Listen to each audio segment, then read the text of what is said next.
एक बूढ़ा बाप अपने बेटे से सिर्फ 2 पल का साथ मांगता रहा, लेकिन बेटे के पास उसके लिए वक्त नहीं था। जब बाप अस्पताल में जिंदगी और मौत से लड़ रहा था, तब बेटा विदेश में अपनी पत्नी के साथ आलीशान ट्रिप का लुत्फ उठा रहा था। लेकिन फिर एक दिन उस बूढ़े बाप ने ऐसा फैसला लिया जिसने बेटे के घमंड को हिलाकर रख दिया। ये कहानी सिर्फ एक परिवार की नहीं, बल्कि आज के जमाने के उस कड़वे सच की है जिसे सुनकर शायद आपकी आंखें भी नम हो जाएं। दयानंद जी के दिन की शुरुआत अकेलेपन के साथ होती थी। वो सुबह उठकर अपनी चाय खुद बनाते और फिर अखबार पढ़ते हुए घंटों तक अपने घर के बरामदे में बैठकर गली से गुजरते लोगों को चुपचाप देखते रहते थे। उनके पास बातें करने के लिए बहुत कुछ था, लेकिन उनकी बातों को सुनने वाला कोई नहीं था। मोहल्ले के लोग कभी कभार उनका हाल चाल पूछने के लिए आ जाते थे, लेकिन हर किसी की अपनी जिंदगी थी। बेटा बहू दोनों अपनी ही दुनिया में मगन थे। एक दिन की बात है, सुबह से ही दयानंद जी को अपनी तबीयत कुछ ठीक नहीं लग रही थी। उनके सीने में हल्का हल्का दर्द उठ रहा था और बार बार उन्हें सांस लेने में भी तकलीफ हो रही थी। उन्होंने सोचा कि शायद उन्हें गैस की समस्या हो गई है और उसी वजह से ऐसा हो रहा होगा। इसलिए उन्होंने कई घरेलू नुस्खे आजमाए, लेकिन 3-4 घंटे बीत जाने के बाद भी उन्हें कोई खास आराम नहीं मिला। तो वो टैक्सी करके डॉक्टर को दिखाने चले गए। डॉक्टर ने जब उनका चेकअप किया तो वो बोले कि आपको कुछ जरूरी टेस्ट करवाने होंगे। हो सकता है कि आपके दिल से जुड़ी कोई समस्या हो। डॉक्टर ने सलाह दी कि इस उम्र में उन्हें अकेले नहीं रहना चाहिए। घर आकर दयानंद जी ने बहुत हिम्मत जुटाकर अपने बेटे शरद को फोन किया। शाम का वक्त था। वो जानते थे कि शरद शायद इस समय तक ऑफिस से निकल चुका होगा। फोन की घंटी लगातार बजती रही, लेकिन दूसरी तरफ से फोन नहीं उठाया गया।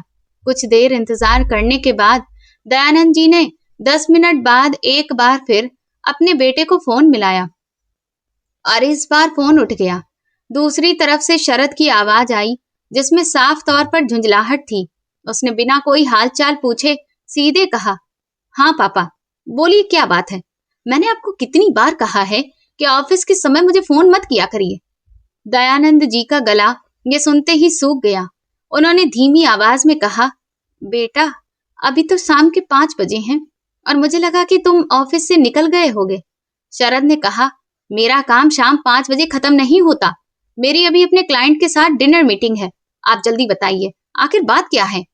तब दयानंद जी ने कहा कि बेटा, आज मेरी तबीयत ठीक नहीं लग रही थी। मैं डॉक्टर को दिखाने गया था तो उन्होंने कुछ टेस्ट करवाने को कहा है। मुझे थोड़ा डर लग रहा है, इसीलिए मैंने सोचा कि तुम्हें बता दूं। ये सुनते ही शरद ने एक गहरी सांस ली, जो दूसरी तरफ दयानंद जी को भी सुनाई दी।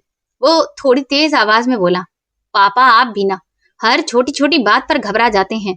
अरे आपकी उम्र हो गई है तो थोड़ा बहुत तो ऊपर नीचे तो लगा ही रहेगा ना। आप अपने सारे टेस्ट करवा लीजिए और रिपोर्ट मुझे व्हाट्सएप पर भेज दीजिएगा। मैं यहाँ से किसी अच्छे डॉक्टर को दिखाकर सलाह ले लूंगा। और हाँ, पैसों की चिंता बिल्कुल मत करिए। मैं अभी अकाउंट में कुछ पैसे ट्रांसफर कर देता हूँ। आप किसी अच्छे अस्पताल में जाकर इलाज करवा लीजिए। मेरे पास अभी बिल्कुल भी समय नहीं है। अगले महीने मेरा प्रमोशन लगने वाला है और मुझे बहुत सारे टारगेट पूरे करने हैं। आप समझ रहे हैं ना। दयानंद जी ने बस इतना कहा, ठीक है बेटा, मैं समझ रहा हूँ, तुम बस अपना ख्याल रखना। और फिर उन्होंने फोन काट दिया। फोन काटने के बाद दयानंद जी काफी देर तक अपना मोबाइल हाथ में पकड़े बैठे रहे। उन्हें पैसों की जरूरत नहीं थी। उनके पास अपनी पेंशन थी और सेविंग के भी काफी पैसे थे। उन्हें जरूरत थी तो सिर्फ अपने बेटे के साथ की। वो चाहते थे कि शरद बस एक बार इतना कह दे कि पापा आप चिंता मत करिए, मैं आ रहा हूँ, या कम से कम 2 मिनट तसल्ली से उनसे बात ही कर लेता। लेकिन शरद के लिए उनका दुख और उनकी तकलीफ सिर्फ बढ़ती उम्र की निशानी थी, जिसे पैसों से ठीक किया जा सकता था। उसी रात शरद ने अपने दोस्तों और साथियों के साथ एक शानदार पार्टी की। वो बहुत खुश था क्योंकि उसे एक बहुत बड़ी डील मिली थी। पार्टी में उसने हजारों रुपए उड़ा दिए थे और दूसरी तरफ दयानंद जी अपने बिस्तर पर लेटे हुए थे। उनकी आंखों से आंसू बह रहे थे। उन्होंने सोचा, क्या मैंने उसे जरूरत से ज्यादा लाड़ प्यार देकर बिगाड़ दिया? क्या मैं उसे जिंदगी की असली कीमत नहीं समझा पाया? क्या उसे कभी ये एहसास होगा कि उसके लिए उसके पिता ने कितनी मेहनत और कितने त्याग किए थे? अगले कुछ दिन दयानंद जी के लिए बहुत भारी गुजरे। उन्होंने सारे टेस्ट करवाए। रिपोर्ट में आया कि उनके दिल की नसों में ब्लॉकेज है और जल्दी ही ऑपरेशन करने की जरूरत पड़ सकती है। ये खबर सुनकर वो और ज्यादा अकेला महसूस करने लगे। उन्होंने रिपोर्ट्स की तस्वीरें खींचकर शरद को व्हाट्सएप पर भेज दी, लेकिन 2 दिन तक शरद का कोई जवाब नहीं आया। तीसरे दिन शाम को शरद का फोन आया। उसने कहा, हाँ पापा, मैंने रिपोर्ट देख ली हैं। ये सब इस उम्र में तो सामान्य बात है। यहाँ मैंने एक स्पेशलिस्ट से बात की है। उन्होंने कहा है कि अभी ऑपरेशन इतना जरूरी नहीं है। आप ऐसा करिए, दवाइयाँ लेना शुरू कर दीजिए और खाने पीने का भी ध्यान रखिए। डॉक्टर जो परहेज बताए उसका पालन करिए। मैं यहाँ से कुछ अच्छी दवाइयाँ लिखवा कर आपको कोरियर करवा देता हूँ। ये सब सुनकर दयानंद जी का दिल बैठ गया, क्योंकि यहाँ के डॉक्टर ने उन्हें साफ कहा था कि उनकी हालत में खतरा हो सकता है, लेकिन उनका बेटा इसे मामूली बात बता रहा था। उन्होंने दबी आवाज में कहा, बेटा, क्या तुम एक बार भी नहीं आ सकते? मुझे बहुत डर लग रहा है। अगर मुझे कुछ हो गया तो यहाँ संभालने वाला भी कोई नहीं है। इस बात पर शरद ने चिढ़कर कहा कि आप फिर से इमोशनल बातें करने लगे पापा। मैंने कहा ना कि मुझे प्रमोशन मिलने वाला है। इस वक्त अगर मैं छुट्टी ले लूंगा तो फिर मेरा करियर दांव पर लग जाएगा। पूजा भी काफी व्यस्त है और रोहन के स्कूल चल रहे हैं। आप पड़ोस में रहने वाले गोपाल चाचा से कहकर किसी नौकर का इंतजाम करवा लीजिए। पैसे मैं भेज दूंगा। आप बच्चों की तरह जिद मत किया करिए। इतना कहकर उसने फोन रख दिया। उस दिन दयानंद जी को एहसास हुआ कि उनका बेटा अब उनका नहीं रहा है। वो एक मशीन बन चुका है जिसके अंदर इमोशन नाम की कोई भी चीज नहीं बची। उस दिन से उन्होंने रोना बंद कर दिया और उन्होंने ये तय कर लिया कि अब शरद से वो कोई भी उम्मीद नहीं रखेंगे। उधर मुंबई में शरद अपनी कामयाबी के नशे में चूर था। उसे लग रहा था कि उसने दुनिया जीत ली है। वो अपने परिवार के साथ लंदन ट्रिप की प्लानिंग बना रहा था। उसे इस बात का जरा भी अंदाजा नहीं था कि जिस बाप को वो पुराने मकान में तिल तिल करके मरने के लिए छोड़ आया है, उनके आंसुओं का हिसाब होना अब शुरू हो चुका है। उधर दयानंद जी ने अपनी रोजमर्रा की दिनचर्या बदल ली थी। वो ज्यादातर वक्त मंदिर में ही गुजारने लगे थे। वहां की शांति और सुकून उन्हें घर के सन्नाटे से कहीं बेहतर लगता था। कई बार वो हाथ में माला लेकर भगवान के नाम का जाप करते रहते थे। एक दिन मंदिर की सीढ़ियों पर बैठे थे कि उन्हें अचानक चक्कर आ गया। तभी पास ही खड़े हुए एक शख्स ने उन्हें संभाला। वो कोई और नहीं बल्कि उनका पुराना स्टूडेंट विवेक था। उसकी वहीं पर एक छोटी सी दुकान थी। उसने तुरंत दयानंद जी को पानी पिलाया और पूछा कि सर, आप ठीक तो है ना? दयानंद जी ने कमजोर आंखों से उसकी तरफ देखा और बोले, हाँ बेटा, बस थोड़ी कमजोरी हो गई थी। विवेक ने जिद करके उन्हें रिक्शे में बिठाया और फिर खुद उनके साथ उनके घर तक आया। घर के हालात और दयानंद जी के अकेलेपन को देखकर उसका दिल भर आया। उसने पूछा कि शरद भैया नहीं आए क्या आपकी देखभाल करने के लिए? तो दयानंद जी ने ये सुनते ही अपनी नजरें झुका ली और वो थोड़ा मुस्कुराते हुए बोले कि वो बहुत व्यस्त है बेटा। ये सुनकर विवेक सब समझ गया, लेकिन उसने फिर कुछ नहीं कहा। लेकिन उस दिन से उसने एक नियम बना लिया कि वो रोज सुबह शाम दयानंद जी का हालचाल लेने के लिए आएगा। उसका ये निस्वार्थ सेवा भाव दयानंद जी के जख्मों पर मरहम का काम कर रहा था। उधर शरद अपनी लंदन ट्रिप की पैकिंग में काफी व्यस्त था। उसने अपने पिता को ये बताना भी जरूरी नहीं समझा कि वो लोग देश से बाहर जा रहे हैं। उसे ये लग रहा था कि अगर उसने बता दिया तो पापा फिर से अपनी बीमारी का रोना लेकर बैठ जाएंगे। और इस तरह शरद अपनी खुशियों की दुनिया में पूरी तरह डूबकर अपने बूढ़े बाप को भगवान के भरोसे छोड़कर लंदन चला गया। लेकिन उसे नहीं पता था कि ये लंदन की यात्रा उसकी जिंदगी का सबसे खौफनाक मोड़ साबित होने वाली है। कर्मों का फल कैसे मिलता है, यह अब उसे अच्छे से समझ आने वाला था। विवेक रोज सुबह शाम दयानंद जी के पास आता और उनकी तबीयत के बारे में पूछ कर जाता। वो देख रहा था कि सर की तबीयत दिन पर दिन बिगड़ती जा रही है। उनका चेहरा सफेद पड़ रहा है। विवेक ने कई बार कहा भी कि चलिए किसी स्पेशलिस्ट या फिर बड़े डॉक्टर को जाकर दिखा लेते हैं, लेकिन दयानंद जी हर बार उसकी बात टाल देते थे। वो कहते थे कि बेटा, सच कहूं तो अब इस शरीर का बोझ उठाने का मेरा मन नहीं करता। जब अपना ही खून पराया हो गया है, तो फिर अब मेरी इन सांसों का क्या मतलब बचा है? विवेक ने उन्हें समझाया कि आप ऐसा बिल्कुल मत सोचिए। भगवान सब कुछ देख रहा है। लेकिन दयानंद जी की उदासी अब उनके जीने की इच्छा पर बहुत भारी पड़ने लगी थी। अगले दिन शाम को विवेक दयानंद जी से मिलने आया तो अंदर का नजारा देखकर उसके हाथ पैर फूल गए, क्योंकि दयानंद जी उस वक्त जमीन पर औंधे मुंह गिरे हुए थे और उनका पूरा शरीर पसीने से भीगा हुआ था। विवेक ने तुरंत फुर्ती दिखाई और उन्हें संभालते हुए उनका सिर अपनी गोद में रखा और उनकी कलाई पकड़कर नब्ज चेक की। उसने देखा कि वो बहुत धीमी चल रही थी। वो बेचारा घबरा गया। उसने इधर उधर देखा, उसे समझ ही नहीं आ रहा था कि अब वो क्या करे। उसने तुरंत अपनी जेब से फोन निकाला और एम्बुलेंस बुलवाई। कुछ देर बाद जब एम्बुलेंस आ गई तो वो उन्हें तुरंत अस्पताल लेकर गया। रास्ते भर उसने दयानंद जी का हाथ पकड़कर रखा और वो उनसे कहता रहा, सर, सर आप आंखें खोलिए, हिम्मत रखिए, हम बस अस्पताल पहुंचने ही वाले हैं। भरोसा रखिए, आपको कुछ नहीं होगा। दयानंद जी की आंखें हल्की खुली थीं, लेकिन उनकी नजरें जैसे पहचान खो चुकी थी। वो लगातार विवेक को देख रहे थे, लेकिन वो विवेक के चेहरे में अपने बेटे के चेहरे को ढूंढ रहे थे। अस्पताल पहुंचकर डॉक्टर ने तुरंत उन्हें इमरजेंसी में एडमिट कर लिया। डॉक्टर ने बताया कि उन्हें हार्ट अटैक आया है और अब तुरंत इलाज शुरू करना होगा। लेकिन जैसा कि प्राइवेट हॉस्पिटल के नियम होते हैं, उन्होंने पहले फॉर्म भरने और पैसे जमा करने की बात कही। रिसेप्शन पर बैठी नर्स ने विवेक से पूछा कि मरीज के साथ आपका क्या रिश्ता है, वो फॉर्म पर क्या लिखे।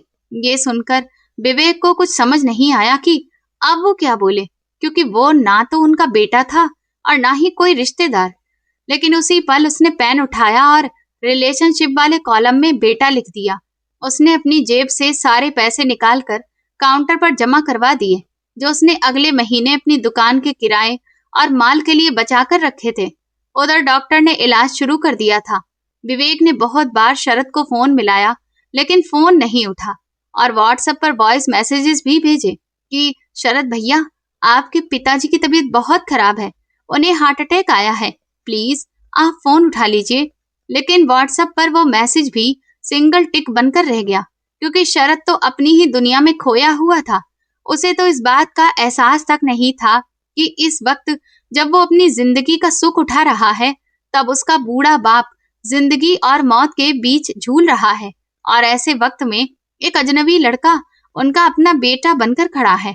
पूरी रात विवेक हॉस्पिटल की बेंच पर ही बैठा रहा। उसकी आंखों में नींद नहीं थी।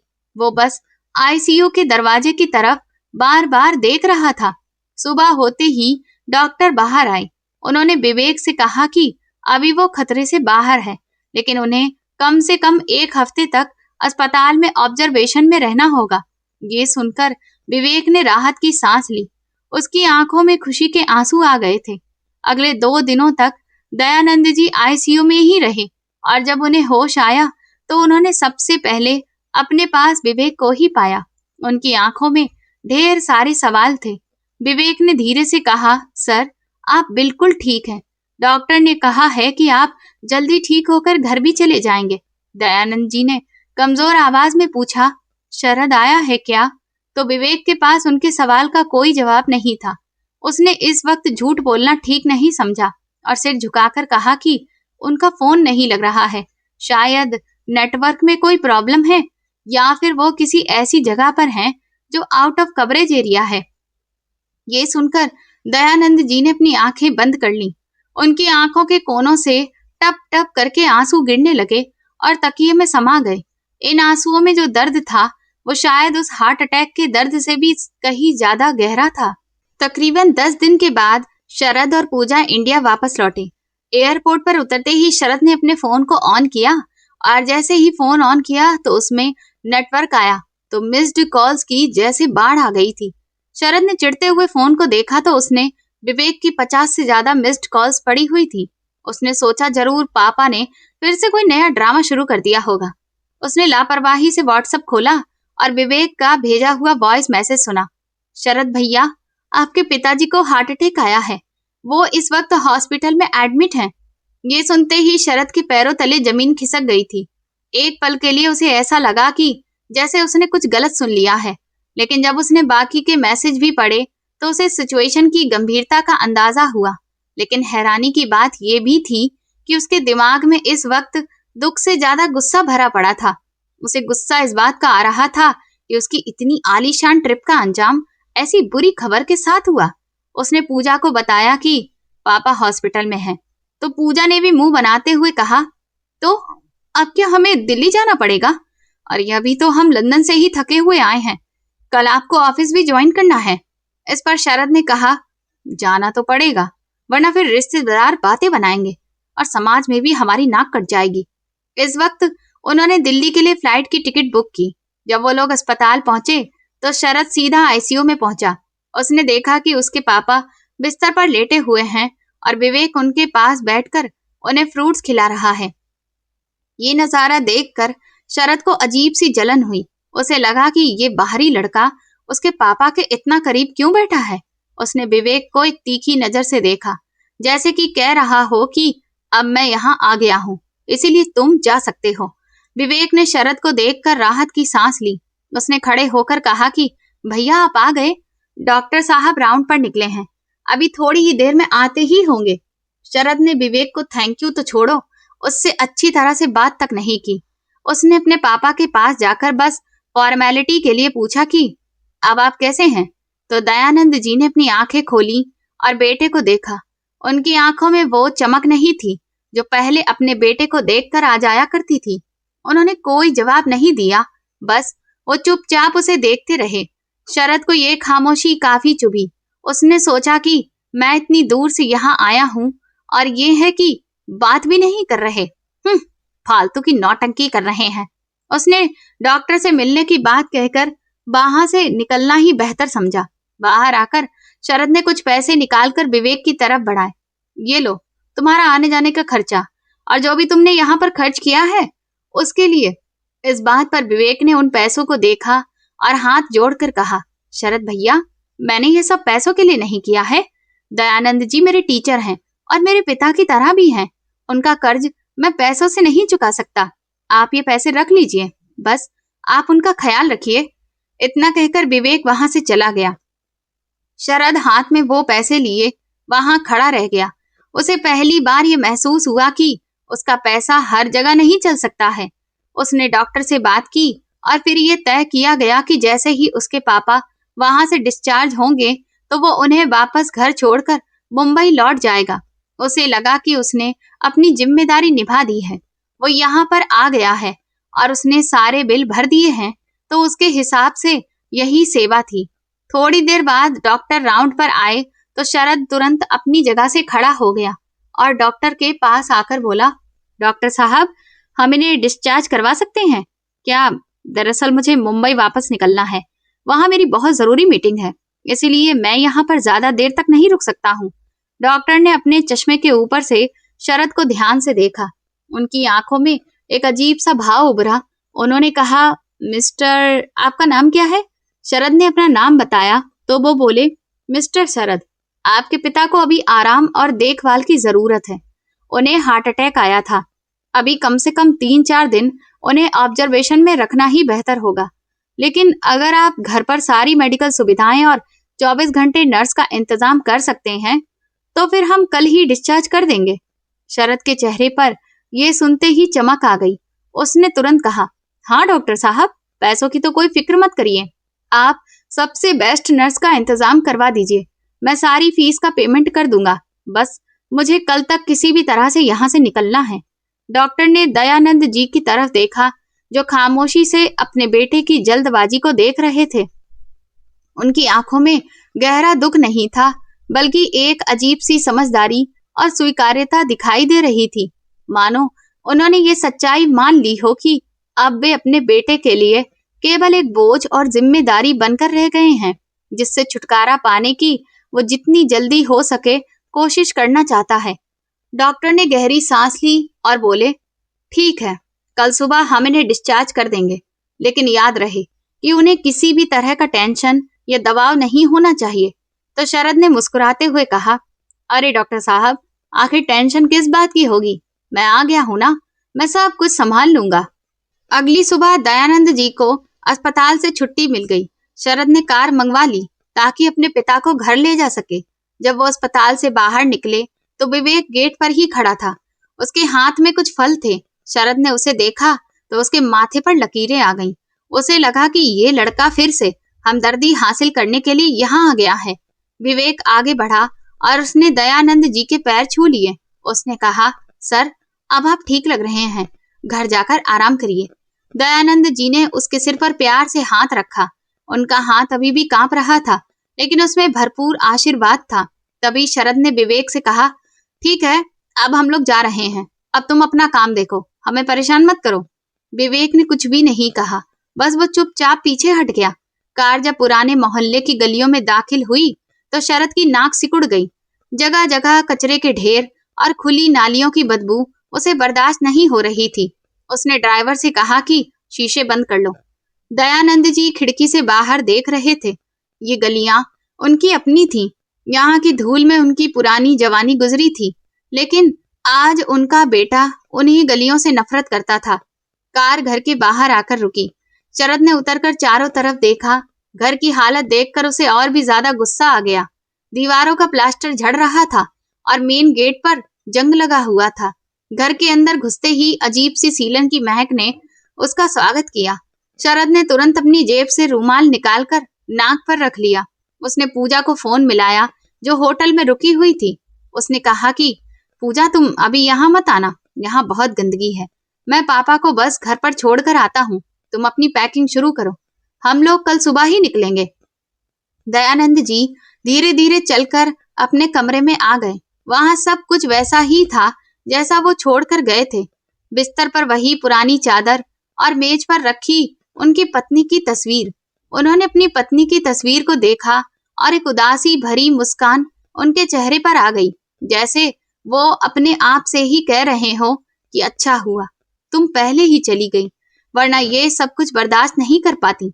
शरद ने तुरंत एक सफाई वाले को बुलवाया और घर की पूरी सफाई करवाई।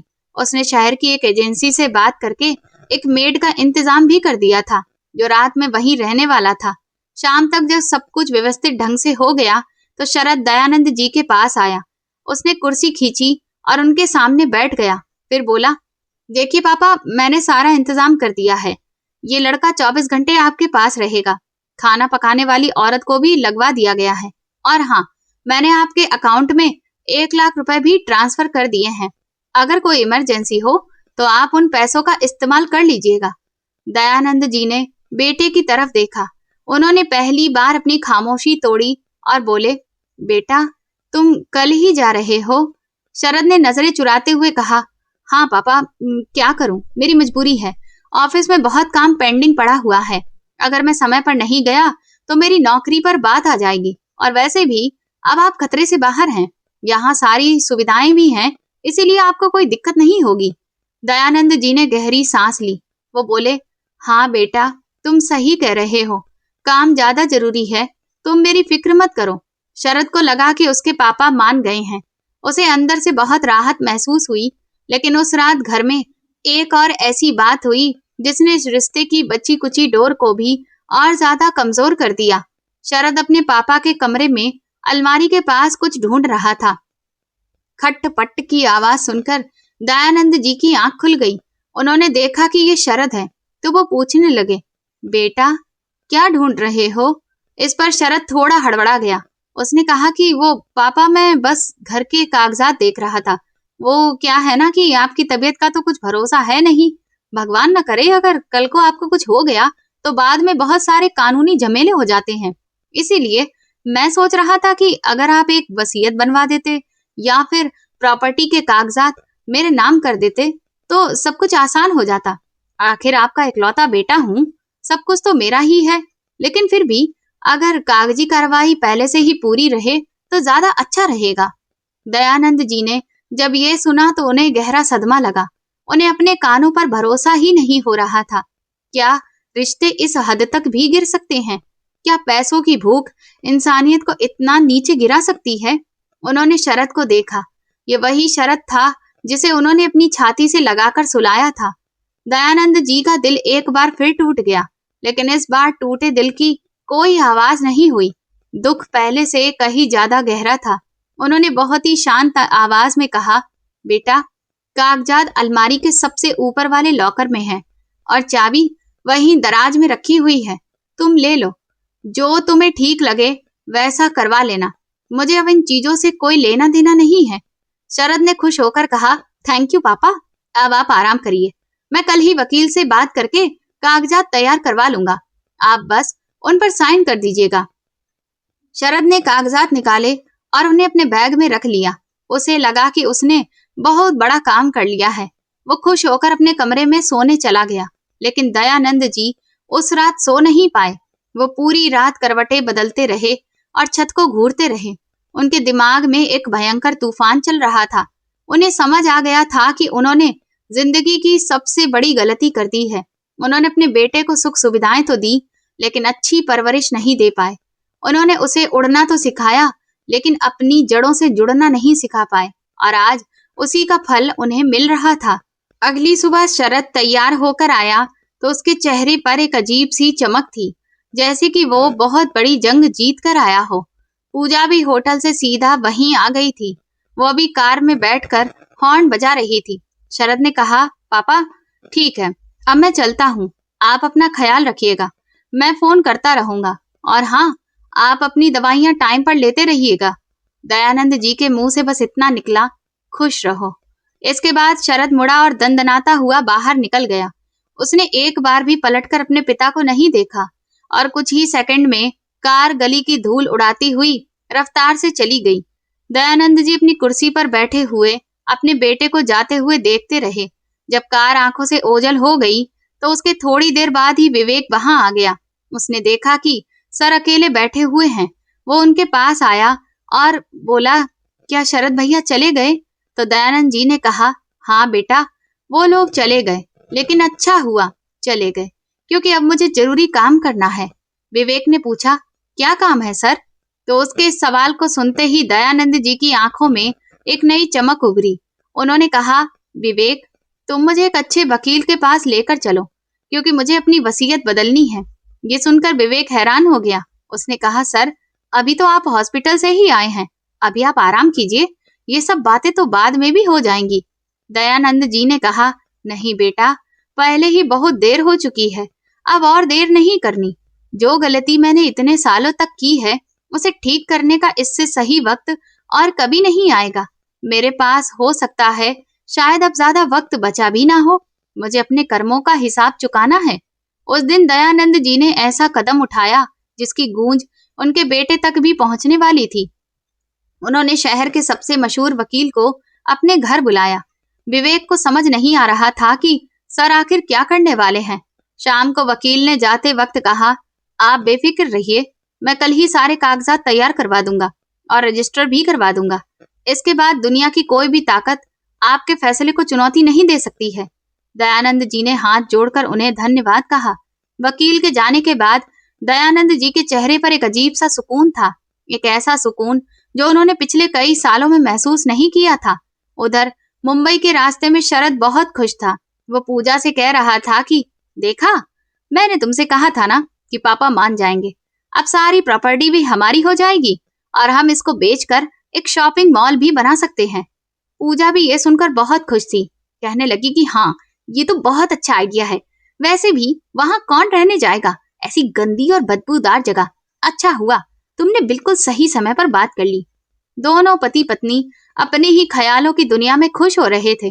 उन्हें अंदाजा ही नहीं था कि उनके पिता ने पूरी बाजी ही पलट कर रख दी है। जिन्हें वो एक लाचार और बूढ़ा आदमी समझ रहे थे, उसने अपनी जिंदगी की सबसे बड़ी चाल चल दी थी। अगले कुछ दिनों में दयानंद जी की तबीयत में तेजी से सुधार आया। शायद जब दिमाग का बोझ बहुत हल्का हो जाता है तो फिर शरीर भी साथ देने लगता है। उधर शरद बहुत खुश था। उसके पास घर के पुराने कागजात थे और अपने पापा की सहमति भी थी। उसने अपने दोस्तों और संपर्कों से बात भी शुरू कर दी थी कि कैसे उस पुरानी कोठी को अच्छी कीमत में बेचा जा सके। पूजा भी बहुत खुश थी कि चलो, एक बड़ी जिम्मेदारी सिर से उतर गई। वो दोनों वीकेंड पर दोस्तों के साथ पार्टी कर रहे थे और आने वाले पैसों के सुनहरे सपने देख रहे थे। इधर दयानंद जी पहले से ज्यादा निश्चिंत और खुश नजर आ रहे थे। उनके चेहरे पर अब वो चिंता की लकीरें नहीं थीं, जो शरद के आने से पहले हुआ करती थी। विवेक उनका बहुत अच्छी तरह से ख्याल रख रहा था। विवेक शाम को जब अपनी दुकान बंद करके आता, तो दोनों लोग बरामदे में बैठकर साथ में चाय पीते और बातें करते थे। उधर तकरीबन 1.5 महीने बाद शरद के ऑफिस में एक कुरियर आया। उस वक्त शरद अपने कैबिन में बैठा लैपटॉप पर एक प्रेजेंटेशन तैयार कर रहा था। चपरासी ने आकर एक खाकी रंग का लिफाफा उसकी मेज पर रखा, तो शरद ने उसे बिना देखे एक किनारे पर रख दिया। उसे लगा कि ये कोई नोटिस या क्रेडिट कार्ड का बिल होगा। दोपहर के लंच के बाद जब वो थोड़ा फ्री हुआ, तो उसकी नजर उस लिफाफे पर पड़ी। जैसे ही उसने लिफाफा उठाया और उस पर लिखे हुए नाम को पढ़ा, तो वो बुरी तरह से चौंक गया, क्योंकि उस पर लिखा था सब रजिस्ट्रार ऑफिस, दिल्ली। ये पढ़ते ही उसका माथा ठनका। उसने वो लिफाफा खोला और उसके अंदर से जो कागज निकला, उसे पढ़कर तो शरद के पैरों तले जमीन ही निकल गई, क्योंकि ये कोई मामूली कागज नहीं था। ये कानूनी नोटिस था। उसमें साफ साफ शब्दों में लिखा था कि दयानंद जी ने अपनी वसीयत बदल दी है। साथ में ये भी लिखा था कि शरद का अब उस मकान या किसी भी प्रॉपर्टी पर कोई भी कानूनी अधिकार नहीं है। नोटिस के नीचे दयानंद जी के साइन भी थे और साथ में गवाह के तौर पर विवेक का नाम लिखा हुआ था। ये सब पढ़कर शरद को तो अपनी आंखों पर भरोसा ही नहीं हो रहा था। उसने कागज को एक बार फिर से पढ़ा। उसे लगा कि जरूर ये कोई मजाक है। उसने तुरंत अपना फोन निकाला और अपने वकील को फोन मिलाया, तो वकील ने नोटिस की कॉपी व्हाट्सएप पर मंगवाई और उसे पढ़कर शरद को बताया कि ये पूरी तरह से असली और कानूनी है। आपके पिता ने अपनी प्रॉपर्टी का नया रजिस्ट्रेशन करवा दिया है, पुराने सारे कागजों को खारिज करवा दिया है। सीनियर सिटीजन एक्ट के तहत उन्हें ऐसा करने का पूरा अधिकार है और इसको अब अदालत में चुनौती देना भी बहुत मुश्किल होगा। ये सुनते ही शरद गुस्से से भर गया। उसने तुरंत फोन काट दिया। उसके मुंह से गाली निकली कि इस बूढ़े ने मेरे साथ ये क्या खेल कर दिया, और वो भी उस 2 कौड़ी के दुकानदार विवेक के साथ मिलकर। शरद ने तुरंत पूजा को फोन किया। पूजा ऑफिस में थी। जब उसने ये पूरी बात सुनी, तो वो भी सुनकर दंग रह गई। उसका सबसे पहला रिएक्शन यही था कि जरूर विवेक ने तुम्हारे बाप को भड़काया होगा। बुढ़ापे में वैसे भी दिमाग कमजोर हो जाता है और लोग इमोशनल होकर ऐसे फैसले ले लेते हैं। उसने कहा कि हमें दिल्ली तुरंत निकलना होगा। इससे पहले कि वो घर किसी और के नाम पर कर दे, हमें उन्हें रोकना होगा। तो शरद बोला, लेकिन नोटिस के हिसाब से वो पहले ही ऐसा कर चुके हैं। लेकिन फिर भी मैं इतनी जल्दी हार नहीं मानूंगा। मेरा उस कोठी पर पूरा अधिकार है और मैं उस विवेक को भी नहीं छोड़ूंगा। उसने ऑफिस से इमरजेंसी में छुट्टी ली और अपनी गाड़ी निकाल ली। वो गुस्से में इतना पागल हो रहा था कि उसे ट्रैफिक या सिग्नल का भी कोई होश नहीं था। वो बार बार दयानंद जी को फोन मिला रहा था, लेकिन दयानंद जी ने अपना फोन बंद कर रखा था। ये बात उसके दिल को और भी ज्यादा जला रही थी। उसे लग रहा था कि उसके पिता जानबूझकर उसे नजरअंदाज कर रहे हैं। पूरे रास्ते वो यही सोचता रहा कि कैसे वो विवेक को सबक सिखाएगा और अपने पापा से जबरदस्ती प्रॉपर्टी के कागजों पर साइन करवाएगा। उसे अपनी ताकत और पैसों पर इतना भरोसा था कि वो सब कुछ आसान समझ रहा था। जब रात हुई, तो शरद की गाड़ी अपने घर के सामने पहुंच चुकी थी। उसने गाड़ी का दरवाजा जोर से बंद किया और गेट की तरफ बढ़ा, तो देखा कि गेट अंदर से बंद था। उसने जोर जोर से गेट को पीटना शुरू कर दिया। पापा, दरवाजा खोलिए, मुझे अच्छे से पता है कि आप अंदर ही हैं। विवेक, जो उस वक्त अंदर किचन में खाना बना रहा था, आवाज सुनकर तुरंत बाहर आया। उसने जैसे ही गेट खोला, तो शरद ने उसे धक्का दे दिया, जिस वजह से विवेक लड़खड़ाकर पीछे गिर गया। शरद सीधा अंदर बरामदे में घुस गया। उस वक्त दयानंद जी अपनी कुर्सी पर बैठे हुए थे और वो एक भजन की किताब पढ़ रहे थे। शरद को देखकर उन्होंने अपनी नजरें उठाई। उनकी आंखों में ना तो कोई डर था और ना ही कोई घबराहट। वो बिल्कुल शांत अंदाज में बैठे थे, जैसे कि उन्हें पता था कि ये तूफान तो आने ही वाला है। शरद उनके सामने खड़ा हो गया और जोर जोर से चिल्लाकर बोला, ये सब क्या है पापा? आपने वो नोटिस क्यों भेजा? और ये सब किसके कहने पर किया है? इस 2 कौड़ी के आदमी के कहने पर? उसने विवेक की तरफ उंगली उठाई, तो दयानंद जी ने कहा, अपनी आवाज नीचे करो शरद। ये तुम्हारा ऑफिस नहीं है, ये मेरा घर है। और हाँ, ये नोटिस मैंने अपनी मर्जी से भेजा है। ये मैंने किसी के कहने पर नहीं किया है, बल्कि अपनी मर्जी और होशो हवास में किया है। ये सुनते ही शरद एक बार फिर से गला फाड़ कर चिल्लाया, पापा, आप ऐसा कैसे कर सकते हैं? मैं आपका इकलौता बेटा हूँ। इस प्रॉपर्टी, इस घर, इन सब चीजों पर मेरा अधिकार है। आपने इस वसीयत में क्या लिखा है? किसके नाम कर दी है ये प्रॉपर्टी? इस विवेक के नाम पर? शरद ने तुरंत लपक कर विवेक का गिरेबान पकड़ने की कोशिश की, लेकिन विवेक पीछे हट गया। उसने कहा, शरद भैया, मैंने कुछ भी नहीं किया है। ये तो सर का अपना निजी फैसला है। तभी दयानंद जी ने सख्त आवाज में कहा, शरद, विवेक को हाथ भी मत लगाना। उसने वही किया है जो एक बेटे को करना चाहिए था, जो तुम कभी नहीं कर पाए। यह सुनकर शरद जोर से हंसा, जो एक बहुत ही तंज भरी हंसी थी। ओहो हो, अच्छा, तो अब ये मामूली सा दुकानदार आपका बेटा हो गया है। आपको पता भी है ये सब एक ड्रामा है। ये आपकी प्रॉपर्टी को हड़पने के लिए ही ये सब कुछ कर रहा है, और आप इतने बेवकूफ हैं कि इसकी बातों में आ गए। अरे पापा, थोड़ा प्रैक्टिकल बनिए, क्योंकि ये दुनिया भावनाओं से नहीं चलती है। दयानंद जी खड़े हो गए। उन्होंने शरद की आंखों में आंखें डालकर कहा, बिल्कुल सही कहा बेटा तुमने। ये दुनिया भावनाओं से नहीं चलती है, लेकिन हाँ, परिवार जो है वो जज्बातों से ही चलता है। और रही बात प्रैक्टिकल होने की, तो मैंने भी वही किया है जो तुमने ही मुझे सिखाया। जब मैं हॉस्पिटल से आकर बिस्तर पर पड़ा था, तब तुम मुझसे वसीयत के कागज मांग रहे थे। तुम मेरे मरने का इंतजार कर रहे थे ताकि तुम्हें यह मकान मिल सके। उस दिन मुझे ये समझ आ गया कि मेरा बेटा तो मर चुका है, और ये जो मेरे सामने खड़ा हुआ है ये तो सौदागर है। ये सुनकर शरद हिल गया। उसे उम्मीद नहीं थी कि उसके पापा ये बात उसके मुंह पर ऐसे कह देंगे। उसने अपने आप को बचाने के लिए कहा, पापा, आप मुझे गलत समझ रहे हैं। मैं तो बस अपने भविष्य को सुरक्षित कर रहा था आपके जाने के बाद, ताकि कोई भी चीज उलझे ना, इसीलिए मैं आपसे कह रहा था। दयानंद जी ने हाथ उठाकर उसे चुप कराया और बोले, मेरे जाने के बाद क्या होगा इसकी फिक्र तुम मत करो। मैं अपना इंतजाम कर चुका हूँ। ये घर अब ट्रस्ट के नाम पर है। मैंने एक ट्रस्ट बनवाया है जो इस शहर के गरीब और बेसहारा बुजुर्गों की मदद करेगा, और विवेक इस ट्रस्ट का केयर टेकर है। इस घर में ना तुम्हारा कोई अधिकार है और ना ही विवेक का। ये घर उन लोगों का होगा जिन्हें अपनों ने ठुकरा दिया है। ये सुनकर शरद को सदमा लगा। ट्रस्ट? आपने ये घर ट्रस्ट में बदल दिया? आप पागल हो गए हैं? पापा, ये करोड़ों की कोठी है। आप इसे ऐसे ही किसी ट्रस्ट को नहीं दे सकते। मैं अदालत जाऊंगा। मैं ये साबित करूंगा कि आप मानसिक तौर पर ठीक नहीं हैं। तभी वहां पर पूजा आ गई और बोली, पापा जी, ये आप क्या कह रहे हैं? इस सब पर हमारे बेटे का अधिकार है, और आप अपने पोते रोहन का अधिकार कैसे छीन सकते हैं? इस पर दयानंद जी ने पूजा की तरफ देखा और बोले, पिछले 5 सालों में रोहन ने कितनी बार अपने दादाजी से बात की है? कितनी बार तुम उसे यहाँ लेकर आई हो? अधिकार रिश्तों को निभाने से बनता है, ना कि सिर्फ खून से। जब रिश्ते ही नहीं रहे तो फिर अधिकार कैसा? और रही बात अदालत जाने की, तो शौक से जाओ। मैंने अपनी मेडिकल रिपोर्ट और मेंटल फिटनेस का वैध सर्टिफिकेट भी जमा करवा दिया है, और रजिस्ट्रार के सामने वीडियो रिकॉर्डिंग भी हुई है।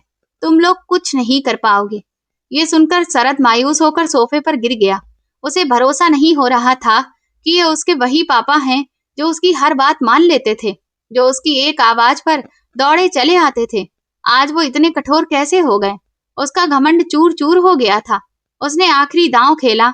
उसने अपनी आवाज नरम की और बोला, पापा, ठीक है, मैं मानता हूँ कि मुझसे बहुत बड़ी गलती हो गई। मैं अपने काम में इतना व्यस्त था कि मैं आप पर खास ध्यान नहीं दे सका। लेकिन इसका मतलब ये तो नहीं है कि आप मुझे इस तरह से बेदखल कर देंगे। आखिर मैं आपका अपना सगा बेटा हूँ।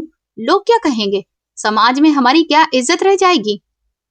दयानंद जी ने ये सुनकर गहरी सांस ली। उनकी आंखों में अब गुस्सा नहीं, बल्कि दया थी। उन्होंने कहा, इज्जत तो उसी दिन खत्म हो गई थी बेटा, जिस दिन एक बाप को अपने बेटे से प्यार की भीख मांगनी पड़ी थी। जिस दिन तुम्हारे पास मेरे लिए 2 वक्त का समय भी नहीं था। तुम कहते हो कि लोग क्या कहेंगे? लोग तो तब भी कह रहे थे जब मैं यहाँ अकेले तड़प रहा था और तुम विदेश में घूम रहे थे। अब मुझे लोगों की कोई परवाह नहीं है, बल्कि अब मुझे अपना सुकून और अपनी शांति ज्यादा प्यारी है। और मेरा सुकून इसी बात में है कि मेरी कमाई हुई दौलत ऐसे लोगों के काम आए जिन्हें उसकी असली कदर हो। शरद ने गुस्से में कहा, ठीक है पापा, अगर आपको यही सही लगता है तो फिर ठीक है, लेकिन याद रखिएगा, जब आप बीमार पड़ेंगे और आपको पैसों की जरूरत होगी तो ये ट्रस्ट या फिर ये विवेक आपके काम नहीं आएगा। तब आप मेरे पास मत आइएगा। दयानंद जी ये सुनकर मुस्कुराए। वो बोले, नहीं बेटा, मुझे इसकी जरूरत नहीं पड़ेगी। मैं अपनी पेंशन और बाकी की सेविंग भी ट्रस्ट में डाल चुका हूँ और वहां मेरी सेवा भी होगी और इज्जत भी। और वैसे भी जिस बेटे ने अस्पताल में अपने बाप को छोड़कर वापस जाने की जिद की हो, उससे भला और क्या उम्मीद रखना, सरासर बेवकूफी होगी। शरद को लगा कि अब यहाँ रुकने का कोई फायदा नहीं है। वो पूरी तरह हार चुका था। उसने पूजा का हाथ पकड़ा और बोला, चलो यहाँ से, इस आदमी को अब इसके हाल पर ही छोड़ दो। इन्हें लगता है कि ये दान करके बहुत महान बन जाएंगे। चलो देखते हैं कि कितने दिन तक चलता है इनका ये ट्रस्ट। शरद गुस्से में दरवाजा पटकते हुए बाहर निकल गया। पूजा ने भी एक बार नफरत भरी नजरों से पूरे घर को देखा और चली गई। गाड़ी स्टार्ट होने की आवाज आई और फिर सन्नाटा पसर गया। दयानंद जी अपनी जगह पर वैसे ही खड़े रहे।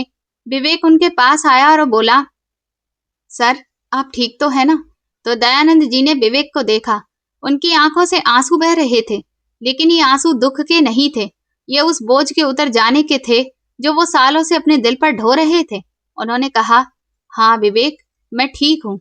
आज मैंने अपने आंसुओं का पहला हिसाब कर दिया है, लेकिन असली हिसाब तो अभी बाकी है।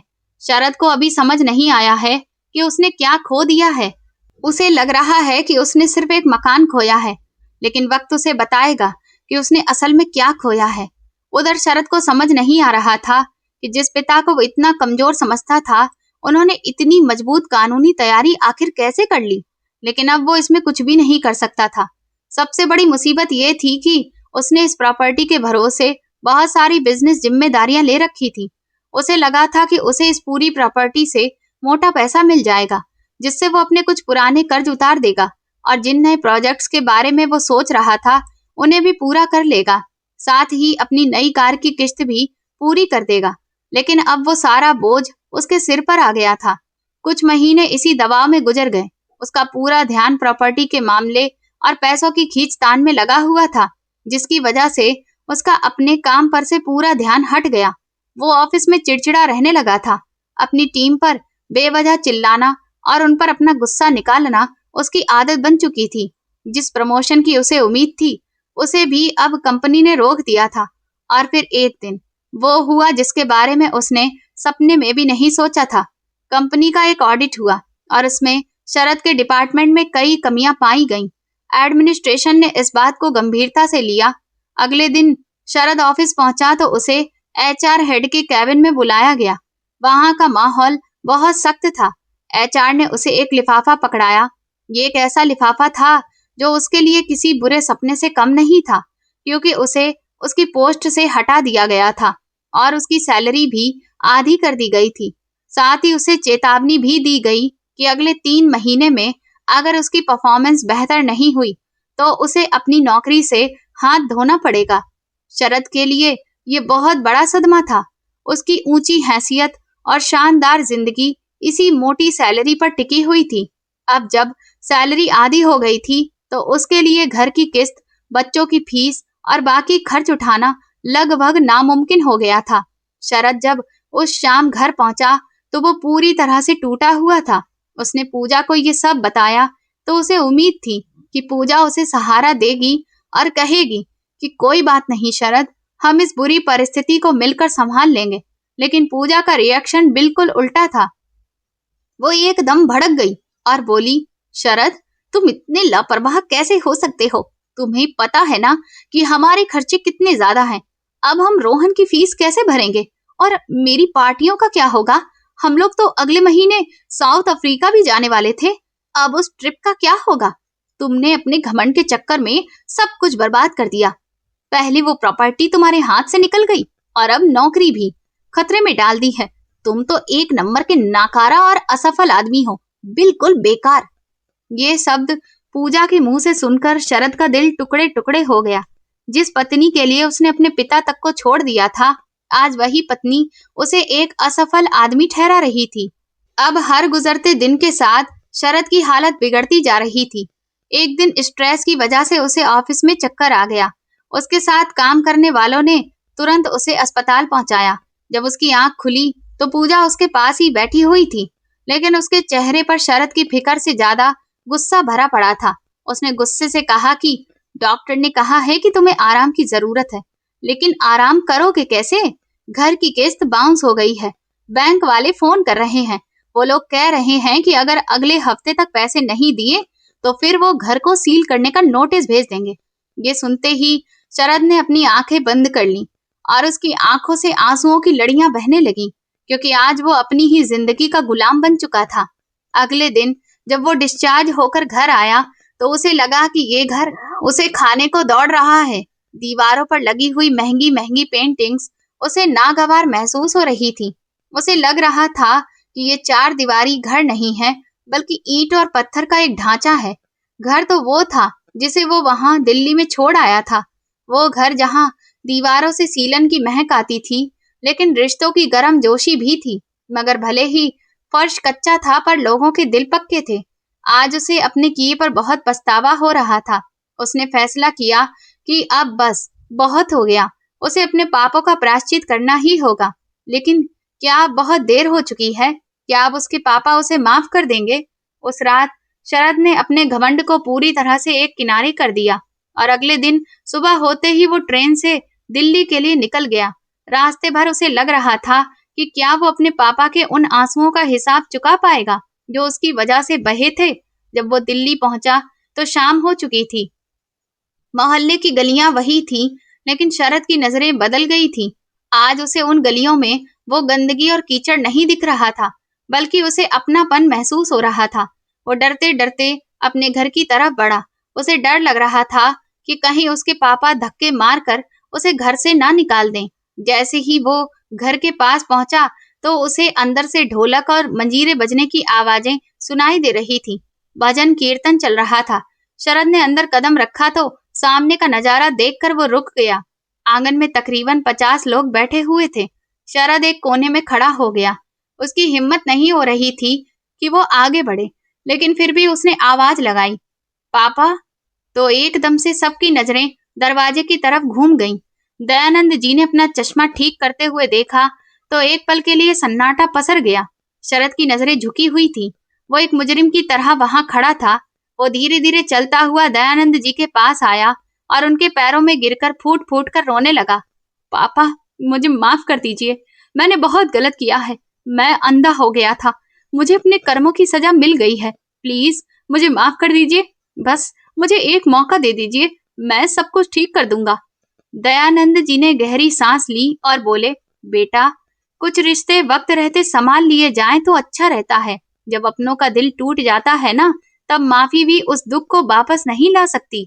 आज तुम पछता रहे हो, लेकिन उस दिन तुमने एक बार भी ये नहीं सोचा कि तुम एक बूढ़े बाप को बेसहारा छोड़कर जा रहे हो। उन्होंने गहरी सांस ली और कहा कि मैं तुम्हें कोई बद्दुआ नहीं दूंगा, लेकिन अब मेरे दिल में तुम्हारे लिए कोई भी जगह नहीं बची है, इसलिए तुम यहाँ से जा सकते हो। ये सुनते ही शरद की आंखों से आंसू और तेज बहने लगे। वो कुछ पल के लिए वहीं बैठा रहा। उसे उम्मीद हो रही थी कि शायद आखिरी पल तक उसके पापा उसे रोक लेंगे, लेकिन दयानंद जी चुपचाप कीर्तन में बैठ गए। शरद धीरे धीरे उठा। एक बार फिर उसने पलटकर अपने पूरे घर को देखा। उसने उस आंगन को देखा जहां उसका बचपन गुजरा था, और फिर भारी कदमों से वो बाहर की तरफ चल पड़ा। उस दिन पहली बार उसे ये समझ आया कि कुछ फैसले जिंदगी बदल देते हैं और कुछ गलतियां ऐसी होती हैं जिनकी माफी कभी नहीं मिलती। दोस्तों, आज की कहानी ये सिखाती है कि वर्तमान में लोग पैसा, करियर और सुविधाओं को ही सब कुछ समझ बैठते हैं, लेकिन रिश्ते सिर्फ पैसों से नहीं निभते। बूढ़े माँ बाप को पैसों से ज्यादा अपने बच्चों का समय, सम्मान और अपनापन चाहिए होता है। जब इंसान सफलता के घमंड में अपनों की भावनाओं को नजरअंदाज करता है तो एक दिन वही अकेलापन और दर्द उसके पास लौट कर आता है। पैसा दोबारा कमाया जा सकता है, लेकिन अगर माँ बाप एक बार इस दुनिया से चले जाएं तो फिर उन्हें कभी वापस नहीं लाया जा सकता। जिंदगी में असली अपना वही होता है जो मुश्किल वक्त में साथ खड़ा रहे, क्योंकि हर रिश्ते की कीमत पैसा नहीं चुका सकता। तो दोस्तों, आपके शहर से हमारी कहानी सुन रहे हैं और आपको ये कहानी पसंद आई हो तो प्लीज कमेंट करके जरूर बताएं। इस वीडियो को लाइक करें, शेयर करें और हाइप दें। साथ ही चैनल को सब्सक्राइब करना ना भूलें। और अगर आपको मेरी मेहनत पसंद आई हो तो मुझे सुपर थैंक्स देकर अपना प्यार और सपोर्ट जरूर दिखाएं, ताकि मैं आपके लिए ऐसी ही शानदार कहानियां लाती रहूं। इस कहानी का उद्देश्य केवल मनोरंजन, सामाजिक जागरूकता और रिश्तों की अहमियत को दर्शाना है। कहानी के सभी पात्र, घटनाएं और स्थान काल्पनिक हैं। इसका किसी भी व्यक्ति, परिवार या वास्तविक घटना से कोई संबंध नहीं है। यदि किसी घटना या किरदार से समानता प्रतीत होती है तो उसे मात्र संयोग माना जाए। धन्यवाद।